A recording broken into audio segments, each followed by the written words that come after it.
আপনি বলুন, একটা পঞ্চায়েতের প্রধান যদি সই না করেন তাহলে কি সাধারণ মানুষের কাজ মাসের পর মাস আটকে থাকা উচিত? দিলীপ ঘোষ বিধানসভায় এই প্রশ্ন তুলেই বড় দাবি করেছেন। কি বলেছেন চলেন একটু দেখে নেওয়া যাক। আসলে একটা স্লোগান বাংলার পঞ্চায়েতে খুব পপুলার, উপরে ভগবান আর নিচে প্রধান। এই প্রধানের জন্য যারা কান্নাকাটি করছেন না, তাদের কিছু বিশেষ ব্যাপার আছে। এই প্রধানকে শক্তিকরণ করতে দেবো না আমরা। পঞ্চায়েত বিকেন্দ্রীকরণ মানে সাধারণ মানুষের মধ্যে ক্ষমতার বিকেন্দ্রীকরণ হওয়া উচিত।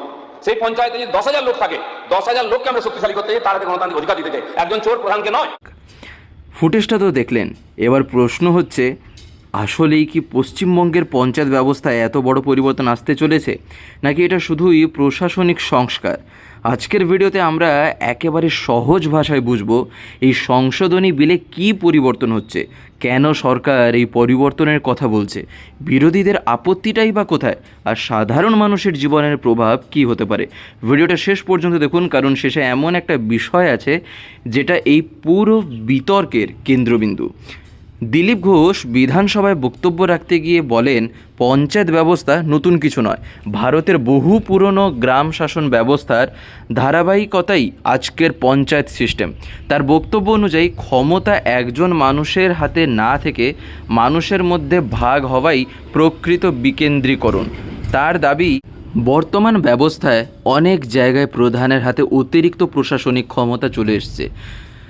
তিনি কি বললেন এই ক্ষেত্রেও চলেন তাও একটু আমরা দেখে নিই। পঞ্চায়েত বিকেন্দ্রীকরণ মানে সাধারণ মানুষের মধ্যে ক্ষমতার বিকেন্দ্রীকরণ হওয়া উচিত। সেই পঞ্চায়েতে যদি 10,000 লোক থাকে, 10,000 লোককে আমরা শক্তিশালী করতে চাই, তার গণতান্ত্রিক অধিকার দিতে চাই, একজন চোর প্রধানকে নয়। এরপর তিনি সবচেয়ে গুরুত্বপূর্ণ যে বিষয়টি বলেন সেটা হলো সিগনেচার পাওয়ার। বর্তমানে অনেক প্রশাসনিক নথি, বিল অথবা অনুমোদনের ক্ষেত্রে প্রধানের সই প্রয়োজন হয়। দিলীপ ঘোষের বক্তব্য, এই কারণেই অনেক সময় সাধারণ মানুষের কাজ আটকে যায়। তিনি দাবি করেন, birth certificate, residential certificate, contractor bill, এমনকি বিভিন্ন সরকারি প্রকল্পের কিস্তিও অনেক সময় বিলম্বিত হয়। তার প্রস্তাব, এই ধরনের প্রশাসনিক নথিতে এক্সিকিউটিভ অ্যাসিস্ট্যান্ট এবং সেক্রেটারি সই করবেন। অন্যদিকে প্রধান উন্নয়নের পরিকল্পনা, সভা পরিচালনা এবং সিদ্ধান্ত গ্রহণের দায়িত্বে থাকবেন। অর্থাৎ তিনি বলছেন অ্যাডমিনিস্ট্রেটিভ সিগনেচার আলাদা হবে আর পলিসি ডিসিশন আলাদা থাকবে। এই ক্ষেত্রেও একটা কথা তিনি বলেছেন, সেটা চলেন একটু আমরা শুনি। সইটা এই জন্য করতে দেবো না, কারণ একজন কন্ট্রাক্টরকে 3 বার ঘোরানো হয়, 5% নেবেন না 10%, তারপরে সই করেন। সেই অধিকারটা ছিনিয়ে নিচ্ছি। এরপর দিলীপ ঘোষ আরও একটি বড় অভিযোগ তোলেন। সেখানে তিনি বলেন যে পঞ্চায়েত নির্বাচনকে কেন্দ্র করে বহু বছর ধরে পশ্চিমবঙ্গে হিংসা হয়েছে। তিনি 2003, 2018 এবং 2023 সালের নির্বাচন প্রসঙ্গ উল্লেখ করেন এবং সেক্ষেত্রে তার দাবি হচ্ছিল বিভিন্ন বছরে বহু মানুষের মৃত্যু হয়েছে। এছাড়াও তিনি বলেন, নির্বাচনে জয়ী প্রতিনিধিদের নিরাপত্তা নিয়ে অতীতেও সমস্যা তৈরি কিন্তু হয়েছিল। তাই এখানে মনে রাখা দরকার, এসবই বিধানসভায় তার বক্তব্য।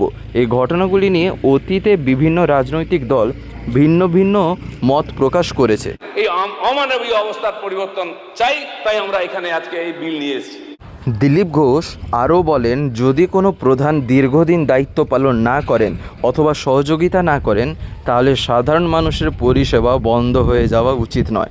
তিনি উদাহরণ হিসাবে এটাও বলেন, যেমন গ্রাম সড়ক, তারপরে হচ্ছিল MGNREGA এবং অন্যান্য উন্নয়নমূলক কাজের বিল আটকে থাকলে কিন্তু ক্ষতি হয় সাধারণ মানুষের। তাই তার মতে সরকারের পরিষেবা নিরবচ্ছিন্ন রাখতেই এই সংশোধনী কিন্তু আনা হয়েছে। তবে এখানেই শুরু হয়েছে রাজনৈতিক বিতর্কটা। বিরোধীদের আশঙ্কা, যদি প্রধানের প্রশাসনিক ক্ষমতা কমে যায় তাহলে নির্বাচিত জনপ্রতিনিধিদের ভূমিকা দুর্বল হতে পারে।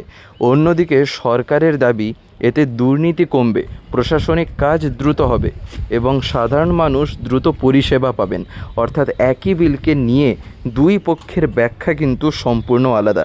তাই এখন সবচেয়ে গুরুত্বপূর্ণ প্রশ্নটা কিন্তু আপনাদের জন্য, এই সংশোধনী যদি আইনে পরিণত হয় তাহলে কি সত্যি সাধারণ মানুষের কাজ দ্রুত হবে, নাকি এতে নির্বাচিত প্রধানের ক্ষমতা অপ্রয়োজনীয়ভাবে কমে যাবে? আপনার মতামত অবশ্যই কমেন্টে লিখুন। আর ভিডিওটি যদি ইনফরমেটিভ বলে মনে হয়ে থাকে তাহলে অবশ্যই একটি লাইক করুন, শেয়ার করুন, আর চ্যানেলে নতুন হয়ে থাকলে অবশ্যই সাবস্ক্রাইব করে পাশে বেল আইকন প্রেস করে অল করে রাখুন বাংলা সিচুয়েশন জানতে এই চ্যানেলটিকে। ধন্যবাদ।